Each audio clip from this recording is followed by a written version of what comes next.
ಇಷ್ಟು ದಿನ ಕೇವಲ ಎಚ್ಡಿಕೆ ವರ್ಸಸ್ ಡಿಕೆ ಶಿವಕುಮಾರ್ ನಡುವೆ ಪಂತಾಹ್ವಾನ ಫೈಟ್ ನಡೀತಾ ಇತ್ತು ರಾಜ್ಯ ರಾಜಕೀಯದಲ್ಲಿ. ಆದ್ರೆ ಇದೀಗ ಪ್ರಿಯಾಂಕ್ ಖರ್ಗೆ ವರ್ಸಸ್ ಬಿಜೆಪಿ ಮಧ್ಯೆ ಕೂಡ ಪಂತಾಹ್ವಾನದ ಫೈಟ್ ನಡೀತಾ ಇದೆ.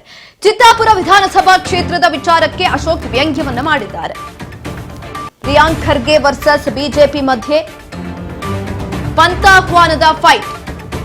ಚಿತ್ತಾಪುರ ವಿಧಾನಸಭಾ ಕ್ಷೇತ್ರದ ವಿಚಾರಕ್ಕೆ ಅಶೋಕ್ ವ್ಯಂಗ್ಯವನ್ನ ಮಾಡಿದ್ದಾರೆ. ಚಿತ್ತಾಪುರ ಕ್ಷೇತ್ರ ಈಗ ಕಂಪ್ಲೀಟ್ ವಿಚಿತ್ರ ಆಗೋಗಿದೆ. ತಾಕತ್ತಿದ್ರೆ ಆರ್ಎಸ್ಎಸ್ ಬಿಟ್ಟು ಅಭಿವೃದ್ಧಿ ಬಗ್ಗೆ ಬಹಿರಂಗವಾದಂತಹ ಚರ್ಚೆಗೆ ಬನ್ನಿ ಅಂತ ಕೇಳಿದ್ದಾರೆ. ಆರ್ ಅಶೋಕ್ ಓಪನ್ ಚಾಲೆಂಜ್ ಅನ್ನ ಮಾಡಿದ್ದಾರೆ. ಸಚಿವ ಪ್ರಿಯಾಂಕ್ ಖರ್ಗೆಗೆ ಓಪನ್ ಚಾಲೆಂಜ್ ಅನ್ನ ಹಾಕಿದ್ದಾರೆ ಆರ್ ಅಶೋಕ್. ಇಷ್ಟು ವರ್ಷದ ಅಧಿಕಾರದಲ್ಲಿ ಯಾವ ಏರ್ಪೋರ್ಟ್ ಮಾಡಿದ್ದೀರಿ? ಎಲ್ಲಾ ಕಡೆ ನಾಮ, ಇನ್ನೊಂದು ನಾಮ ಹಾಕಿದ್ರೆ ಕಾಂಗ್ರೆಸ್ ಪಂಗನಾಮ.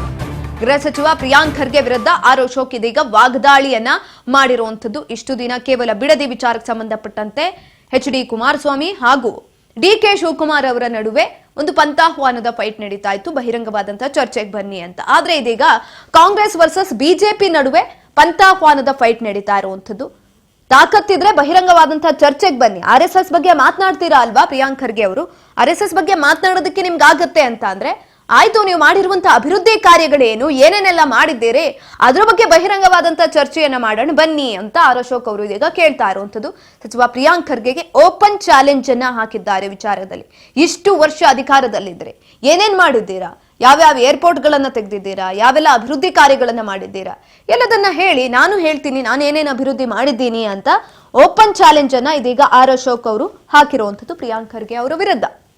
ಇಷ್ಟು ದಿನ ಪ್ರಿಯಾಂಕ್ ಖರ್ಗೆ ಅವರು ಆರ್ಎಸ್ಎಸ್ ವಿಚಾರಕ್ಕೆ ಸಂಬಂಧಪಟ್ಟಂತೆ ಹೇಳಿಕೆಗಳನ್ನ ಕೊಡ್ತಾ ಇದ್ರು, ಅದ್ರ ವಿರುದ್ಧ ಕಾನೂನು ಕ್ರಮವನ್ನ ತೆಗೆದುಕೊಳ್ಬೇಕು ಅಂತ ಹೇಳ್ತಾ ಇದ್ರು. ಆದ್ರೆ ಇದೀಗ ಆರ್ ಅಶೋಕ್ ಅವರು ಅವರಿಗೆ ವ್ಯಂಗ್ಯವನ್ನ ಮಾಡಿದ್ದಾರೆ. ಈ ಕುರಿತಾಗಿ ಹೆಚ್ಚಿನ ಮಾಹಿತಿಯನ್ನ ತಿಳ್ಕೊಳ್ತಾ ಹೋಗೋಣ. ನಮ್ಮ ಪ್ರತಿನಿಧಿ ಬಸವರಾಜ್ ಹುಗಾರ್ ಸಂಪರ್ಕದಲ್ಲಿದ್ದಾರೆ. ಬಸವರಾಜ್, ಇಷ್ಟು ದಿನ ರಾಜ್ಯ ರಾಜಕೀಯದಲ್ಲಿ ಬಿಡದಿ ವಿಚಾರಕ್ಕೆ ಸಂಬಂಧಪಟ್ಟಂತೆ ಪಂತಾಹ್ವಾನ ನಡೀತಾ ಇತ್ತು. ಆದ್ರೆ ಇದೀಗ ಅಭಿವೃದ್ಧಿ ಕೆಲಸದಲ್ಲಿ ಏನೆಲ್ಲ ಮಾಡಿದ್ದೀರಾ? ಆರ್ಎಸ್ಎಸ್ ಬಗ್ಗೆ ಪ್ರಿಯಾಂಕ್ ಖರ್ಗೆ ಅವರು ಮಾತನಾಡ್ತಾರೆ.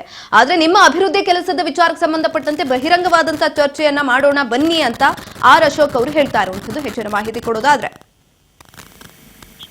ಗೃಹ ಸಚಿವರಾಗಿರ್ತಕ್ಕಂತಹ ಪ್ರಿಯಾಂಕ್ ಖರ್ಗೆ ಅವರು ಆರ್ಎಸ್ಎಸ್ ನ ವಿಚಾರಕ್ಕೆ ಸಂಬಂಧಪಟ್ಟಂತೆ ಹಲವು ರೀತಿಯ ಒಂದು ಹೇಳಿಕೆಗಳನ್ನು ಕೂಡ ಇತ್ತೀಚೆಗೆ ಕೂಡ ಕೊಡ್ತಾ ಇದ್ದಾರೆ. ಮತ್ತೆ ನೋಂದಣಿ ವಿಚಾರಕ್ಕೆ ಸಂಬಂಧಪಟ್ಟಂತೆ ಕೂಡ ಪತ್ರವನ್ನು ಕೂಡ ಪ್ರಿಯಾಂಕ್ ಖರ್ಗೆ ಅವರು ಕೂಡ ಬರೆದಿದ್ರು. ಹೀಗೆ ಹಲವು ರೀತಿಯ ಹೇಳಿಕೆಗಳನ್ನು ಕೂಡ ಕೊಟ್ಟಿರ್ತಕ್ಕಂಥದ್ದು. ಆದ್ರೆ ಇದೀಗ ಒಂದ್ ಕಡೆ ವಿರೋಧ ಪಕ್ಷದ ನಾಯಕರಾಗಿರ್ತಕ್ಕಂಥ ಆರ್ ಅಶೋಕ್ ಅವರು ಕೂಡ ಒಂದಿಷ್ಟು ಆರ್ಎಸ್ಎಸ್ ನ ಬಗ್ಗೆ ಮಾತನಾಡ್ತಕ್ಕಂಥ ಪ್ರಿಯಾಂಕ್ ಖರ್ಗೆ ಅವರು ಏನಿದ್ದಾರೆ, ಏನೆಲ್ಲ ಒಂದು ಅವರ ಕ್ಷೇತ್ರಕ್ಕೆ ಒಂದು ಅನುದಾನವನ್ನ ಬಿಡುಗಡೆ ಮಾಡಿದ್ದಾರೆ ಅಥವಾ ಏನೆಲ್ಲ ಅಭಿವೃದ್ಧಿ ಮಾಡಿದ್ದಾರೆ ಅನ್ನುವಂಥದ್ದು ಕೇಳಿ ಕಳೆದ 15 ವರ್ಷದಲ್ಲಿಯೂ ಕೂಡ ಅವರ ಕ್ಷೇತ್ರಕ್ಕೆ ಎಷ್ಟು ಹಣವನ್ನ ಕೊಡ್ಲಾಗಿದೆ ಅನ್ನುವಂಥದ್ದು, ಮತ್ತೆ ಏನೆಲ್ಲ ಒಂದ್ ರೀತಿಯಲ್ಲಿ ಅವರು ಅಭಿವೃದ್ಧಿ ಮಾಡಿದ್ದಾರೆ ಅನ್ನುವಂಥದ್ದು, ಚಿತ್ತಾಪುರದಲ್ಲಿ ಯಾವ ರೀತಿಯಾಗಿ ಅಭಿವೃದ್ಧಿ ಆಗಿದೆ ಅನ್ನುವಂಥದ್ದನ್ನು ಕೂಡ ಎಲ್ಲರಿಗೂ ಇಡೀ ಬಹಿರಂಗವಾಗಿರ್ತಕ್ಕಂಥದ್ದು ಕೂಡ ಮಾಹಿತಿಯನ್ನು ಹಂಚಿಕೊಳ್ಳಿ ಅನ್ನುವಂಥದ್ದು. ಅದೆಲ್ಲ ಮಾಹಿತಿ ಕೂಡ ನನಗೆ ಗೊತ್ತಿದೆ. ಆದ್ರೆ ಪ್ರಿಯಾಂಕ್ ಖರ್ಗೆ ಅವರು ಎಲ್ಲೋ ಒಂದು ಕಡೆ ಆರ್ಎಸ್ಎಸ್ ನ ಬಗ್ಗೆ ಮಾತಾಡೋದೇ ಒಂದು ಅಭಿವೃದ್ಧಿ ಕಾರ್ಯ ಅನ್ನುವಂತ ರೀತಿಯಲ್ಲಿ ಕೂಡ ಮಾತನಾಡ್ತಾ ಇದ್ದಾರೆ.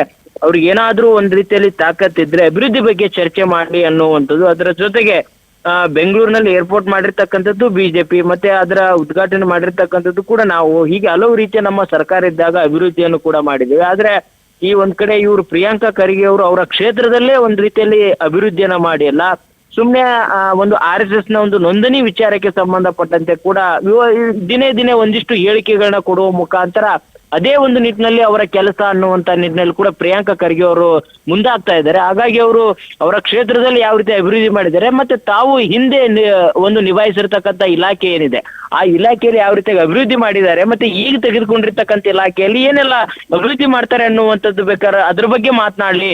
ಅದರ ಹೊರತಾಗಿ ಸುಮ್ಮನೆ ಆರ್ಎಸ್ಎಸ್ ನ ವಿಚಾರಕ್ಕೆ ಸಂಬಂಧಪಟ್ಟಂತೆ ಮಾತನಾಡೋದು ಬೇಡ ಅನ್ನುವಂತ ರೀತಿಯಲ್ಲಿ ಕೂಡ ಆರ್ ಅಶೋಕ್ ಅವರು ಪ್ರಿಯಾಂಕ್ ಖರ್ಗೆ ಅವರ ವಿರುದ್ಧವಾಗಿ ವಾಗ್ದಾಳಿಯನ್ನು ಇವತ್ತು ನಡೆಸಿರ್ತಕ್ಕಂಥದ್ದು. ಸುಕನ್ಯಾ. ಎಸ್ ಬಸವರಾಜ್, ಈಗಾಗಲೇ ಇನ್ನೊಂದು ವಿಚಾರ ಅಂದ್ರೆ ಸದಾನಂದ ಗೌಡರ ವಿಚಾರಕ್ಕೆ ಸಂಬಂಧಪಟ್ಟಂತೂ ಕೂಡ ಆರ್ ಅಶೋಕ್ ಅವರು ಮಾತನಾಡಿರುವಂತದ್ದು. ಅವರೇ ಹೇಳಿದ್ದಾರೆ ಆಡಿಯೋ ನಂದಲ್ಲ, ಅದ್ರಲ್ಲಿ ಮಾತನಾಡಿರೋದು ನಾನಲ್ಲ ಅಂತ. ಅವ್ರು ಹೇಳಿದಾದ್ಮೇಲೂ ಕ್ರಮವನ್ನ ತೆಗೆದುಕೊಳ್ಳೋದಕ್ಕೆ ನಾವು ಮುಂದಾಗೋದಿಲ್ಲ ಅಂತ ಸದಾನಂದ ಗೌಡರು ಆಡಿಯೋ ವಿಚಾರಕ್ಕೆ ಸಂಬಂಧಪಟ್ಟಂತೂ ಕೂಡ ಮಾತನಾಡಿರುವಂತದ್ದು. ಏನಾಗ್ಬೋದು ಆ ವಿಚಾರ?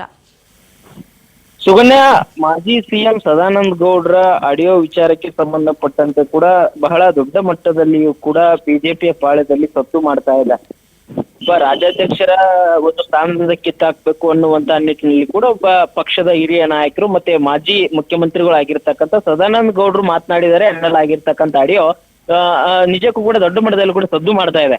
ಆದ್ರೆ ಅವರೇ ಸ್ಪಷ್ಟನೆ ಕೊಟ್ಟಿದ್ದಾರೆ ಈ ಆಡಿಯೋ ನಂದಲ್ಲ ಅನ್ನುವಂಥದ್ದು. ಆದ್ರೆ ಅವರು ಸ್ಪಷ್ಟನೆ ಕೊಟ್ಟಿರಬಹುದು, ಆದ್ರೆ ಎಲ್ಲೋ ಒಂದು ಕಡೆ ಅವರ ಒಂದು ಬಿಜೆಪಿಯ ಪಾಳ್ಯದಲ್ಲಿಯೂ ಕೂಡ ಮಾಜಿ ಸಿಎಂ ಇವ್ರು ಸದಾನಂದ ಗೌಡ್ರು ಈ ರೀತಿ ಮಾತನಾಡ್ಲಿಕ್ಕೆ ಏನ್ ಕಾರಣ, ಅಥವಾ ಮಾತನಾಡಿದಾರೋ ಇಲ್ವೋ, ಮಾತನಾಡ್ಲಿಲ್ಲ ಅಂತಂದ್ರೆ ಈ ರೀತಿಯಾಗಿರ್ತಕ್ಕಂಥ ನಕಲಿ ಒಂದ್ ವೇಳೆ ಆಗಿದ್ರೆ ಆ ರೀತಿ ಅರಿಬಿಟ್ಟವ್ರು ಯಾರು, ಉದ್ದೇಶ ಏನಾಗಿತ್ತು, ಹೀಗೆ ಹಲವು ರೀತಿಯ ಪ್ರಶ್ನೆಗಳಿಗೆ ಕೂಡ ಎಡೆ ಮಾಡಿಕೊಡ್ತಾ ಇದೆ. ಹಾಗಾಗಿ ಈ ವಿಚಾರಕ್ಕೂ ಸಹಿತ ಹೇಳಿದ್ದಾರೆ. ಈಗಾಗಲೇ ಸದಾನಂದ ಗೌಡ್ರು ಹೇಳಿದ್ದಾರೆ ಆಡಿಯೋ ನನ್ನದಲ್ಲ ಅಂತ. ಹಾಗಾಗಿ ಅವ್ರು ಹೇಳಿದ ಮಾತಿಗೆ ಕೂಡ ಒಂದ್ ಕಡೆ ರಾಷ್ಟ್ರೀಯ ನಾಯಕರು ಕ್ರಮ ಕೈಗೊಳ್ತಾರ ಇಲ್ಲ ಅನ್ನುವಂಥದ್ದೆಲ್ಲ ಅವರು ಕೂಡ ಎಲ್ಲವೂ ಕೂಡ ಚಿಂತನೆ ಮಾಡ್ತಾರೆ. ಯಾರೋ ಹೇಳಿದ ಮಾತ್ರಕ್ಕೆ ಅವರು ನಮ್ಮ ರಾಷ್ಟ್ರೀಯ ನಾಯಕರು ಕೂಡ ಕ್ರಮ ತೆಗೆದುಕೊಂಡ ಮತ್ತೆ ಕೆಲವೊಂದಿಷ್ಟು ಮಾಹಿತಿಯನ್ನ ಪಡೆದುಕೊಂಡೆ ಅದ್ರ ಬಗ್ಗೆ ಏನಾದ್ರೂ ಹೌದು ಸತ್ಯಾಸತ್ಯತೆ ಇದೆ ಅನ್ನುವಂಥದ್ದು ಏನಾದ್ರೂ ತಿಳಿದ್ರೆ ಅದ್ರ ಬಗ್ಗೆ ಕ್ರಮ ಕೈಗೊಳ್ಳೋದಾಗಿ ನಮ್ಮ ಕೇಂದ್ರದ ನಾಯಕರು ತಗೊಳ್ತಾರೆ ಅನ್ನುವಂತ ಮಾತನ್ನು ಕೂಡ ಹೇಳಿರ್ತಕ್ಕಂಥದ್ದು. ಆದ್ರೆ ಯಾರು ಕೂಡ ಒಂದ್ ಕಡೆ ಈ ರೀತಿಯಾಗಿರ್ತಕ್ಕಂಥ ಹೇಳಿದ ತಕ್ಷಣವೇ ಏನು ರಾಜ್ಯಾಧ್ಯಕ್ಷ ಸ್ಥಾನದಿಂದ ತೆಗೆದೊಗಿತಾರೆ ಅನ್ನುವಂಥದ್ದು ಏನಿಲ್ಲ, ಅದನ್ನೆಲ್ಲವನ್ನು ಕೂಡ ಪ್ರಶ್ನೆ ಮಾಡ್ಬೇಕಾಗುತ್ತೆ. ಈಗಾಗಲೇ ಅವರು ಸ್ಪಷ್ಟನೆ ಕೊಟ್ಟಿದ್ದಾರೆ, ಆದ್ರೂ ಸಹಿತ ನಮ್ಮ ಕೇಂದ್ರದ ನಾಯಕರು ಹಾಗೇನಾದ್ರು ಇದ್ರೆ ಕ್ರಮ ಕೈಗೊಳ್ತಾರೆ ಅನ್ನುವಂತ ಮಾತನ್ನು ಕೂಡ ಆರ್ ಅಶೋಕ್ ಅವರು ಹೇಳಿರ್ತಕ್ಕಂಥದ್ದು. ಸುಕನ್ಯಾ, ಧನ್ಯವಾದಗಳು ಬಸವರಾಜ್ ಗೌರ್ ಹೆಚ್ಚಿನ ಮಾಹಿತಿಗಾಗಿ.